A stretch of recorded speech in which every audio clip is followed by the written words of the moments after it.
Hello and welcome to probate court number 2. Hi. Good afternoon, Your Honor. Afternoon. Okay, Mr. Carson, I cannot hear you. Hello and welcome to probate court number 2. Hi. Good afternoon, Your Honor.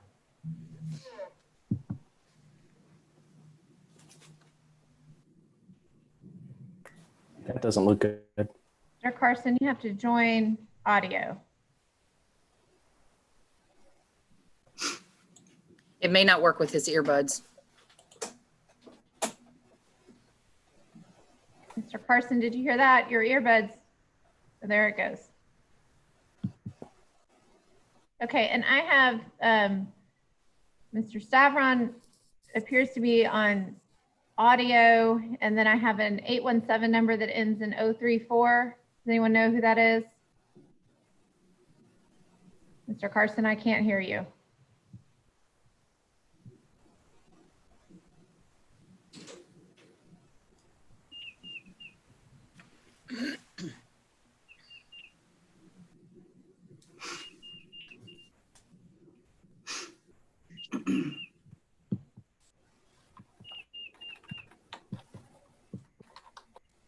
How's that, Your Honor?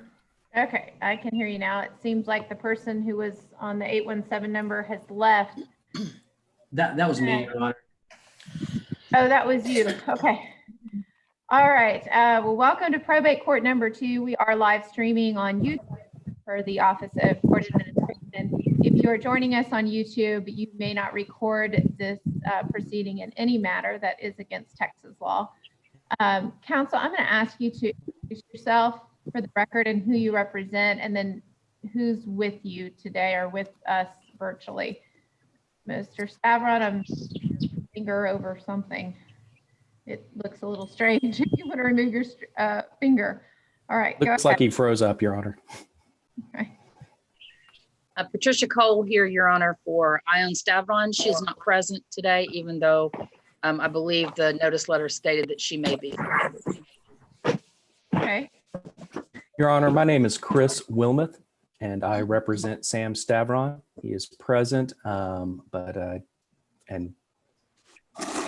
we will see if things kind of settle down on his end. Your Honor, Derek Carson. I'm here on behalf of the James L. West Presbyterian Special Care Center, doing business as James L. West Center for Dementia Care. For purposes of the hearing, I'll probably just refer to the client as West Center or the center. And with me today is Dr. Cheryl Harding. She's the president and CEO of the West Center.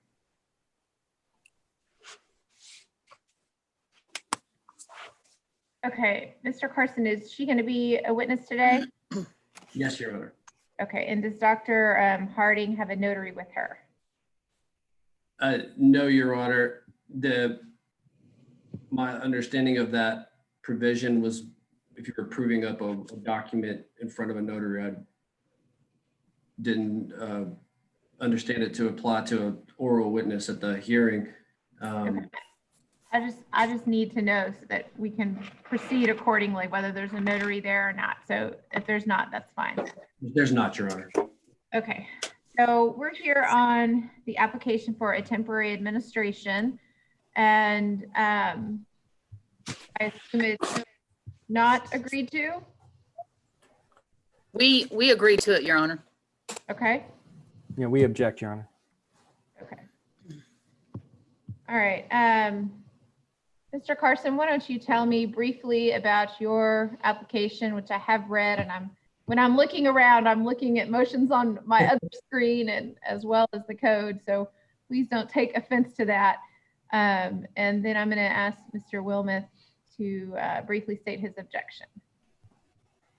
Yes, Your Honor. The West Center is a creditor of the estate. Ms. Sparto was a resident at the West Center for many years up until the time of her passing. Unfortunately, Ms. Sparto ran up a good bit of a bill, and that remains unpaid. So there's an argument that could be made if we're proceeding with an abundance of caution that the West Center's claims for payment on that account that the statute of limitations could expire soon.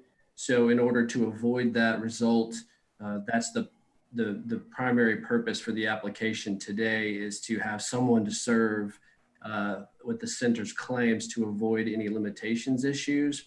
And in particular, the West Center is asking the court to appoint a temporary administrator pending this contest to accept presentment of the center's claim against the estate, to act in the same manner as in a permanent administration in matters such as approving or disapproving claims and things like that, as listed in section 452.052 of the Texas Estates Code, and if necessary, accept service of citation in a petition asserting the West Center's claims against the estate. Mr. Wilmoth? Thank you, Your Honor. I appreciate what the center is trying to do, and Sam thinks that this bill should be paid in the course of due administration. However, I don't think that there's a limitations issue that's anywhere close to becoming very real. I reviewed the billing that we had. It was produced in the course of the litigation over the will contest. From what I can tell, the center's concern is about the first unpaid bill being in May of 2016. Now, it should be noted that my client in the year 2017 paid over $32,000 and over that over a period of time in 2017 against the bill. Now, I'm not going to argue whether or not those payments should have been applied to the oldest debt or not. Let's just assume that the May 1st, 2016 bill is the oldest bill that the center could sue on. Under the Texas Civil Practices and Remedies Code, we know that a contract claim has 4-year statute of limitations. We also know that in probate administrations, when a decedent dies, there is a tolling of the statute of limitations for up to 1 year following the death of the alleged debtor. If a fiduciary is appointed within that 1 year period, then the limitations tolling ends and it begins again. So there is, because it took more than a year and we still don't have a personal representative, the statute of limitations is actually 5 years for Mr. Carson's claims or the center's claims. So that would kick it to May of 2021. In addition, the Supreme Court, in connection with the COVID-19 issues, has entered an order. I think it's the 8th order, Your Honor. This order has told all civil litigation limitations for the time period between March 13 up until June 1st of this year. That's 80 days. So on top of the let's say it's May 1st of 2021, when theoretically Mr. Carson's claims could be due, there's another 80 days. So by my calculation, we're looking at mid-July of 2021 before limitations would run. Now, Your Honor, you know that this case has gone on for a very long time. It's very contentious. Your Honor entered a judgment on the will contest just today. Sam has an application to probate the earlier will that was presented for probate. There is a dispute over who should be the executor, but I spoke with Ms. Cole today, and I'm hopeful that we will be able to agree to go mediate. A lot of the issues that need to be resolved are mostly business issues related to the family business. And I think that we need a mediator who is experienced, not just in probate, but in business litigation. And I think that if we can sit down, either by Zoom or in person, depending on what the circumstances permit, we should be able to actually work through. We need a strong mediator to help make this happen. But Sam is actively marketing what we call the farm. As you may recall, there's two primary pieces of property that are owned by the family limited partnership. One is the hilltop, the other is the farm. Sam is actively marketing the farm, and with any luck, we'll have some sort of sale that would enable the estate to be funded, at least in part, and this claim could be paid well in advance of July of next year. Okay. Ms. Cole, do you have anything to add? Just a few things, Your Honor. Mr. Wilmoth did talk about the marketing of the land. I know things have slowed down because of the corona issues, but I am concerned with a title company. I spoke to one this afternoon, just giving them a general sense, and my understanding, they would want somebody from the administration, an administrator, to sign off on that deal, because she does own 50%. The estate owns 50% of the partnership that owns the land. And so that doesn't surprise me. And Mr. Wilmoth and I discussed that this morning. I'm not sure that mediation can occur this year. My client is older. She has not left her house in 58 days. She is not as well, she's not here. So technology is not necessarily something that we couldn't possibly do mediation over video conferencing. And even though they may lift restrictions, it's not likely that my client, because of her age, would want to leave her home until this is well controlled, which may be by the end of the year. So I'm not exactly sure mediation is appropriate. And so because there is a creditor that wants to protect their interest, and there is the potential that this property could be sold and we would need an administrator for those limited purposes, then, we're in support of a temporary administrator. I understand Mr. Wilmoth's point that the statute of limitation has been extended for the claim. However, just to enlighten the court, the individuals that receive a benefit under this will are not the natural heirs of the decedent. There's a nephew, my client's brother, who's a natural heir who could file a contest at any time. And the will hasn't been probated. And so my understanding would be that if we didn't have an administrator, the title company would then come in and say, well, we need the brother to sign off, which would maybe incite a contest. And that's what I don't want to happen. I don't want to draw him into, if he sees money in the pot, he may very well decide to contest the will, which is his right. But at the same time, I think it ends up hurting both parties by that becoming an issue down the road. So I think we're going to need a temporary administrator anyway. And I think the West Center has asked for it to be a suitable person. I don't even think we've discussed who that might be, but the court certainly has the leeway to appoint whoever the court feels is appropriate. But that's just our position. Carson, do you want to call your first witness? Yes, Your Honor. At this time, the West Center calls Dr. Cheryl Harding. Okay, Dr. Harding, will you please raise your right hand? Do you swear or affirm to tell the truth, the whole truth, and nothing but the truth, so help you God?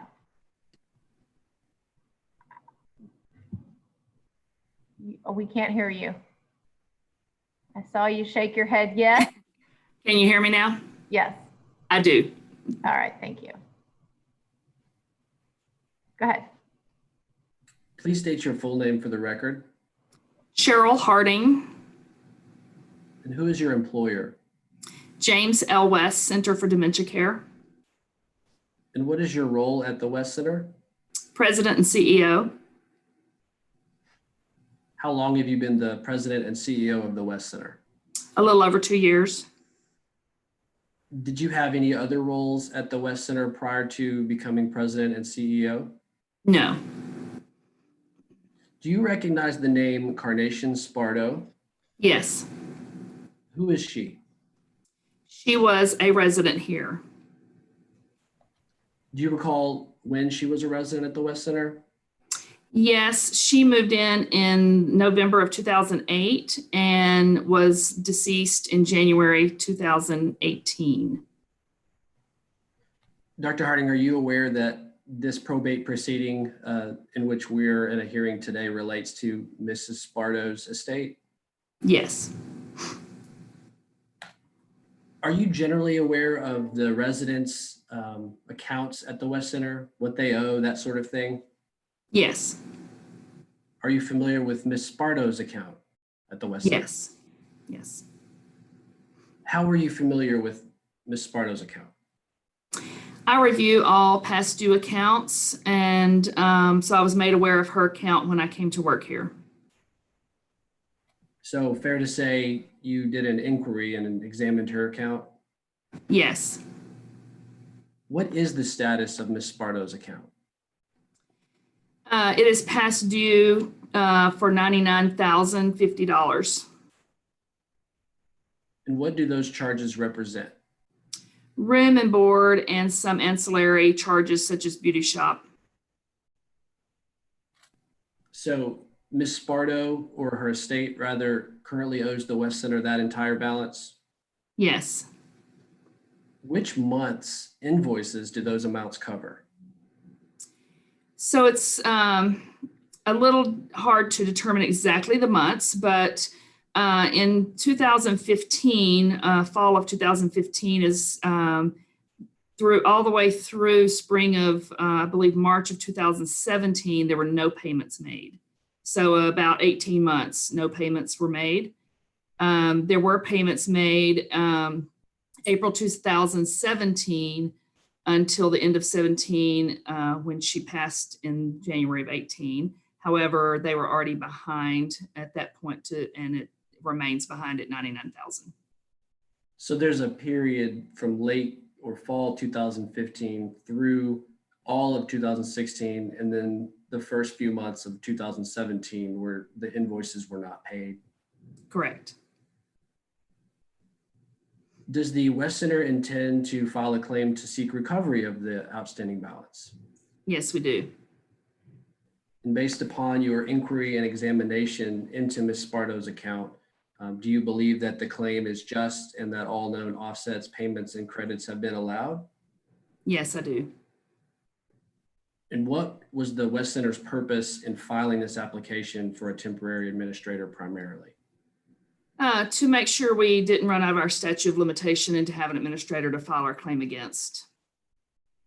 I'll pass the witness, Your Honor.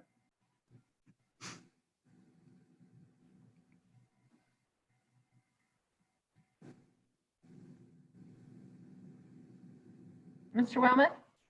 Thank you, Your Honor. Ms. Harding, you mentioned in your testimony that you received payments against Carnation Sparto's account in the year 2017, correct? Correct. Are you aware who made those payments? No, I do not know. Okay. And are you familiar with the ordinary bookkeeping practices of the West Center with respect to application of payments? I am familiar in how it's handled today, but not how it was handled prior to my being CEO. Okay. And today, in your practice, if an account gets in arrears, do you apply a new payment that is less than the entire payment to the latest bill or the earliest bill that was not paid by the resident? We would apply it to the oldest bill, earliest or oldest bill. Okay. And do you happen to know the total amount that was paid during 2017 against Carnation Sparto's accounts? I know that in April of 2017, there was a $40,000 payment made. And then May through December, there were some $6,000 to $6,500 payments made during those months. And if you were to add those all together, would they kind of exceed $32,000? Probably about that. Okay. Now, please forgive me. like the judge, I'm referring to something on a screen that's over to my my left, your right. Now, is it fair to say that the bill for Carnation Sparto that began to be not paid in May of 2016 was approximately $6,000 a month? About. Okay. And so that would $72,000. I think you just testified that there was $40,000 in a lump sum, and then approximately maybe $32,000 paid after that. That would total 72, wouldn't it not? Yes. Okay. And if you take 72 and you divide that by $6,000 a month approximately, wouldn't that come to about 12 months worth of payments? Yes. Okay.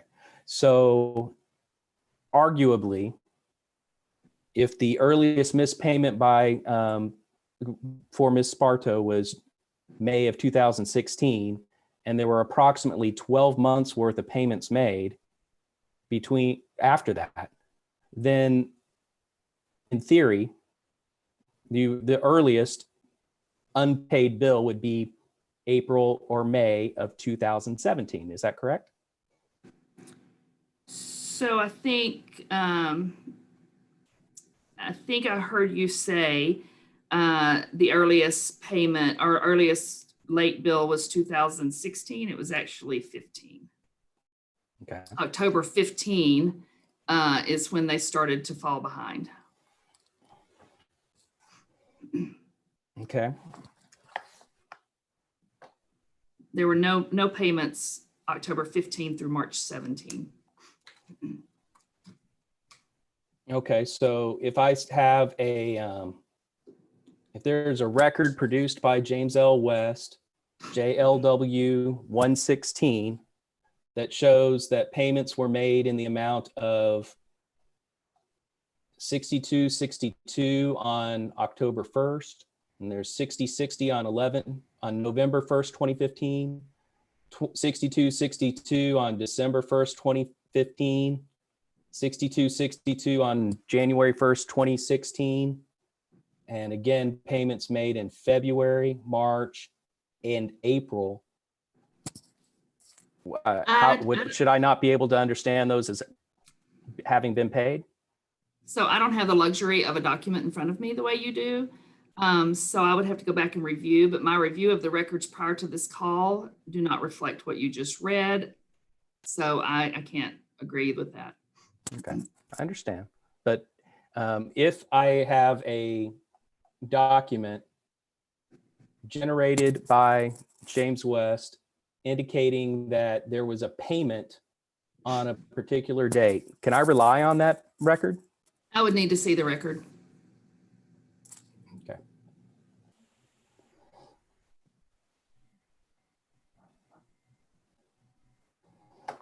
I'll pass the witness. Ms. Cole? I have nothing, Your Honor. Mr. Carson, anything else? Just one question, Your Honor.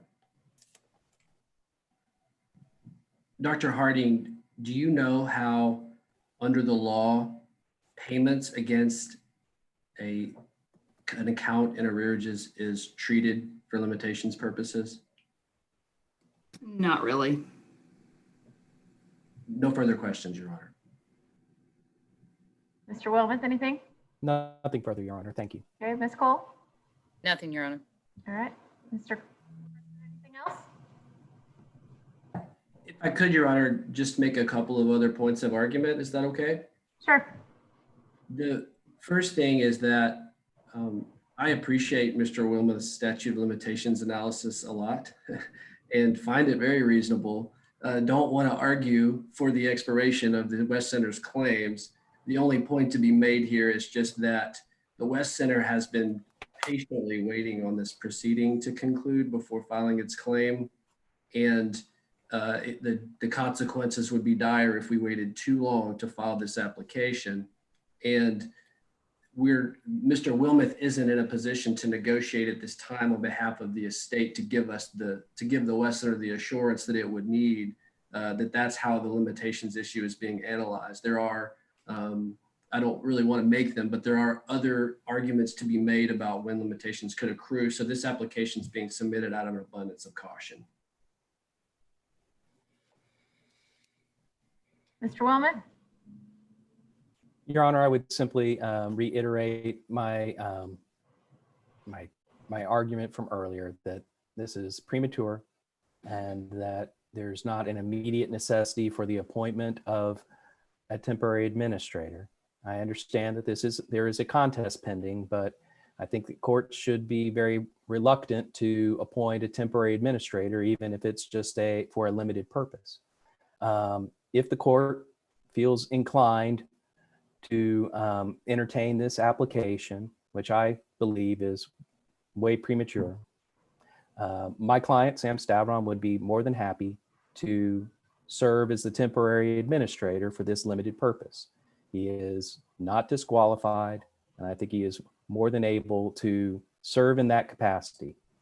Now, the reason that I think that it would make sense for Sam to do it is because he has no motivation to try and drag it out and make this more complicated than it needs to be. And he wants just simply to have the claim filed and have it either accepted or rejected or whatever we believe that the claim should be treated as. He would not incur any kind of, would not charge any fees for doing this. And, you know, it would be simple and we would not have a third party that would have to get involved. And so if the court feels inclined to do this, let's kind of keep this short, sweet, in the family. We would, work with Mrs. Stavron to make sure that she was on board with whatever decision that we are making with respect to the claim. And, this really isn't something that's going to impact,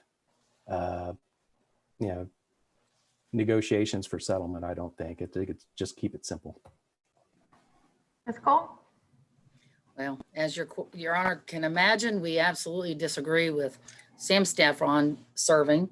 We have a pending breach of fiduciary duty lawsuit in district court against him for his actions as a managing partner of the partnership that this estate owes 50% of. And so we're not opposed to temporary guardianship, a temporary administration, but we absolutely are opposed. We would like a neutral third party. I do foresee that the temporary administrator is likely going to be pulled in by the title company to at least give some kind of authority to sell or sign off on and possibly collect 50% of the proceeds from the limited partnership sale of the land. And so considering the lawsuits that are pending, we would object to him. Absolutely. As far as James L. West's request for an independent suitable person, we don't have any objections to that. Your Honor, I can't hear you. I was going to say anything else? I was just going to say that, Ms. Stavron's bias against her son is well demonstrated during the course of trial. Allegations are not anything more than allegations until they are proven. We anticipate that those claims will, be given all the merit that they have. Like I said, I don't want this to, one of the reasons that we generally oppose temporary administration is it's kind of like the camel's nose under the tent. These things tend to metastasize and kind of consume what's going on. I think that my client is in absolute good faith trying to reach out to his mother to resolve the disputes between them. He's made very, very reasonable settlement proposals to which he has received absolutely no constructive response other than let's go to mediation, which now apparently is not as something that Ms. Stavron wants to do. We would be perfectly happy doing a Zoom mediation so she doesn't have to leave her home. And anyway, so Your Honor, I think that the application, it's premature. I would not oppose it. If we are here in another year and haven't gotten this done, then I'm not going to be able to look you straight in the face and tell you that we shouldn't do that. But I'm hopeful, and I'm very hopeful that we'll be able to resolve these things and be able to take care of the West Center's claim in the due course of administration. So thank you, Your Honor. Anybody else? I would just like to remind the court that this has been going on for 3 years.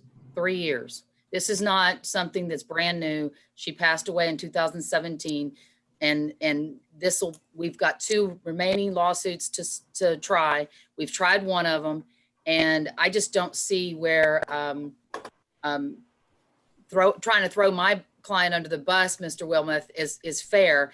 You made an offer that was one-sided. We're not going to talk about mediation offers. Is there anything else that pertains to the temporary administration? Not if I grant it, who will serve, to whether I should grant it or not. Just to remind Your Honor that Ms. Connie Sparto died on January 3rd, 2018. Okay. All right. I understand there's an argument that statute of limitations may or may not run quickly, but that is not before me to decide. I am going to grant a temporary administration. I am going to give the powers to, I'm not going to give preference to one creditor over another. So they are going to have the powers to act as a permanent administrator as far as disapproving and approving claims, paying claims, selling property to pay claims, and entering into a tolling agreement with any alleged payments. And then, of course, accepting citation if any alleged creditor has a claim filed against the estate. I am not going to appoint anyone who is a party to this case. It will be an independent person. You can have till Monday at 3 o'clock to agree. That means all 3 agree, James L. West, Ms. Stavron, and Mr. Stavron. If you don't agree, by 3 o'clock on Monday, I will be appointing someone I see fit who has run a conflicts check and is willing to take the case. I will be requesting or requiring a corporate surety bond of $20,000 and an inventory within 10 days of the order. With that inventory, I suspect we will be raising the corporate surety bond of that temporary administrator. I will sign this hopefully Monday if you guys agree, or if you don't agree, then if the person I am thinking of has agrees to accept it, you'll have the order Monday. If not, you'll have it once I can find someone willing to accept the assignment. I wish you all a good weekend, and I hope that you all stay healthy. Thank you. Thank you, Your Honor. Thank you, Your Honor.